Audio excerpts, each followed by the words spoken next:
자,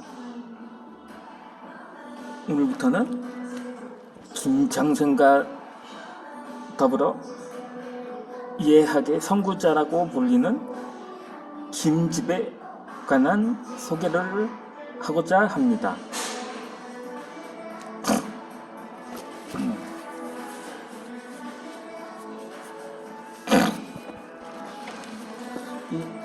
아무리 그래도 마스크를 벗어야만 더 말이 잘 나오는 것 같기도 하고 마찬가지인 것 같기도 하긴 합니다. 어찌되었든 설명을 계속 하고자 하도록 하겠습니다. 이 김집은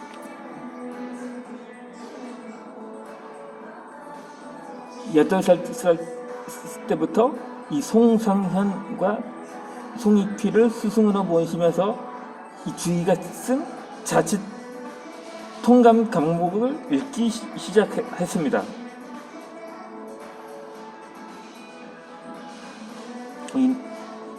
남들은 천자문이나 겨우 뗄 나이에 그는 중국 역사서까지 읽을 정도로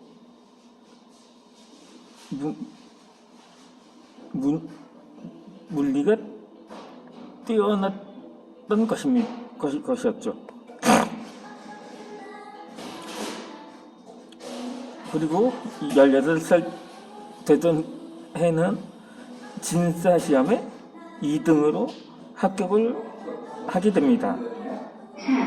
이 관례를 치르기 전이었지만 이 문장과 필체가 뛰어나서 이 김계휘가 순자를 잘 두었다는 칭송을 듣기도 했던 것입니다.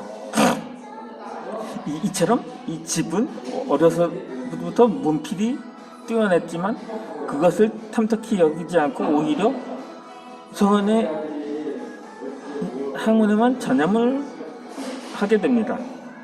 또 그는 글씨를 여사로 여겼는데 이 획이 바르고 힘이 있어서 그의 필적을 얻은 이는 세상에서 구하기 어려운 보물로 여기기도 했답니다. 또 37살 때에는 처음으로 헌릉 참봉에 제수되었으면 이를 사양하고 부인하지 않았습니다. 이 40살 때는 철원 부사로 재직하던 아버지가 이 개축 옥사에 연루되는 것을 목격하고 더더욱 간직의 뜻을 두지 않았었던 거죠.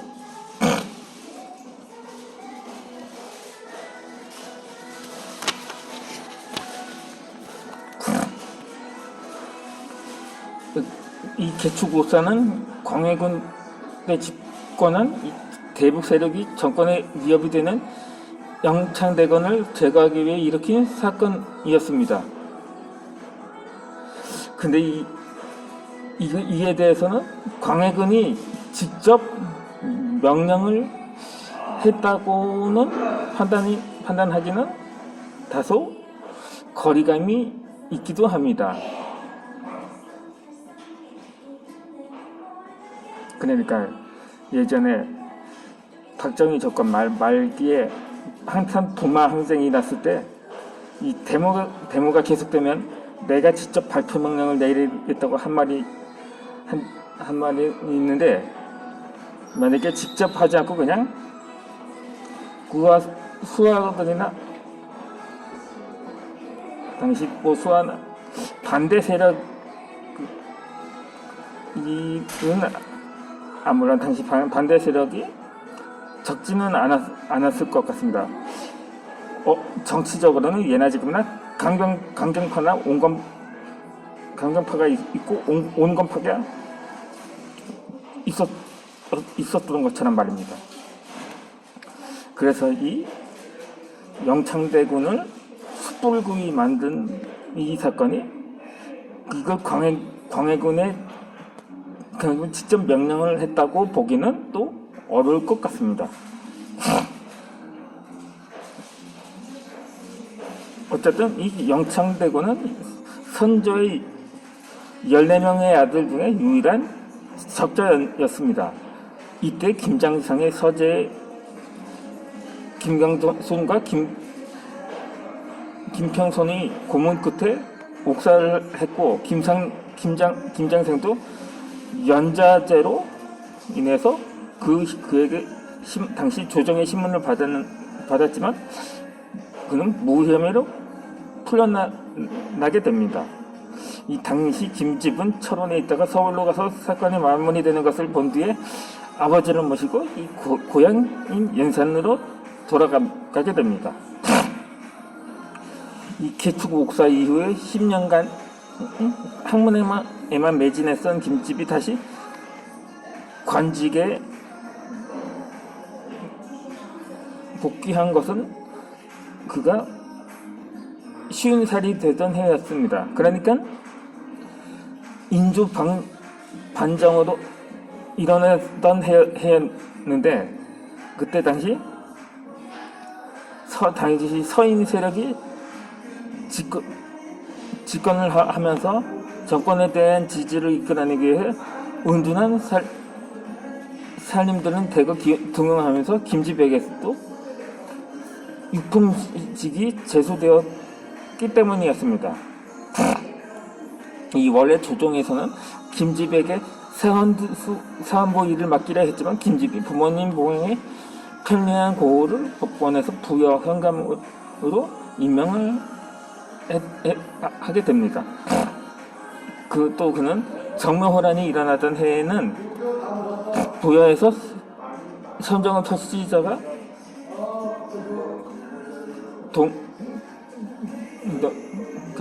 같은 해인 병으로 사임을 합니다. 이듬 해에 또 연말에는 임피현령에 임명되었지만 이 종 오품이죠. 그 다음에 또 7월에 또 간직을 버리고 낙향을 합니다. 당시 부친의 엄명에 따라서 어쩔 수 없이 부임은 했지만 부친의 곁을 오래 떠날 수 없었기 때문이었던 거죠. 그가 57살 되던 해에는 세자의 위솔과 전라저사에 제수되었으나 8손이 넘은 아버지를 가까이서 보영하기 위해 모두 사양하고 부임하지 않았습니다.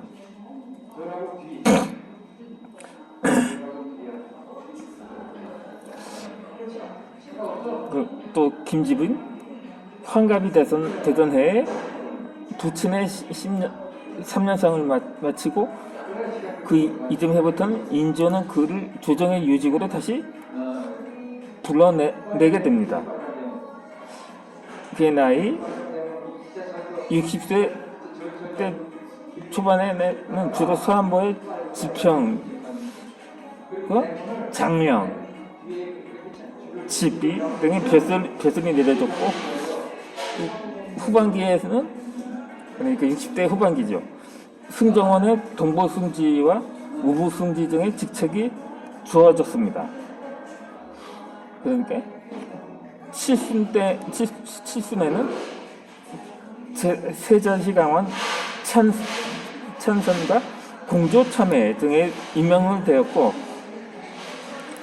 근데 경연에 참석한 외에는 그가 인조의 조정에서 실제로 봉직하는 적은 거의 없었던 거죠.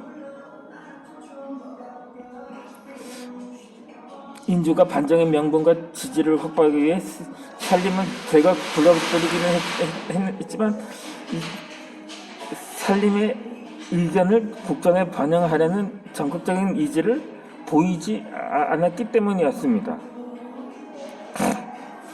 그래서 이 김집은 경연석상에서 당시 임금 인조에게 뼈있는 말을 남겼는데, 그 말은 이 세상의 모든 일이 임금의 마음 하나에 달려 있다.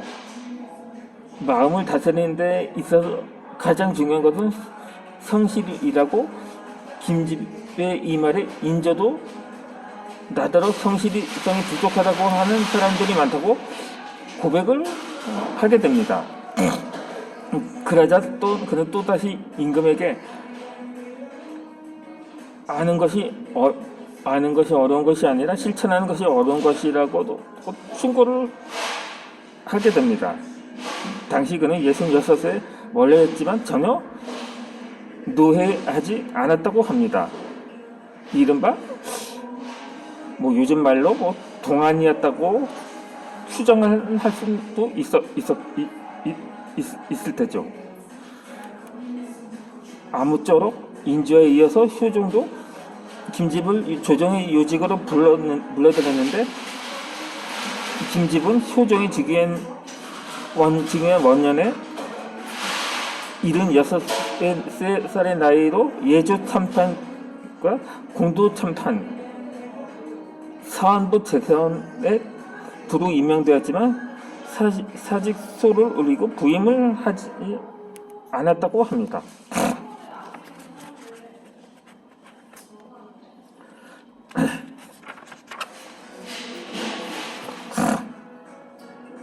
대신에 이 김집은 대사하는 사직하는 상소문을 끝에 정치하는 도리에 대해서 다음과 같이 쓴소리를 하게 됩니다.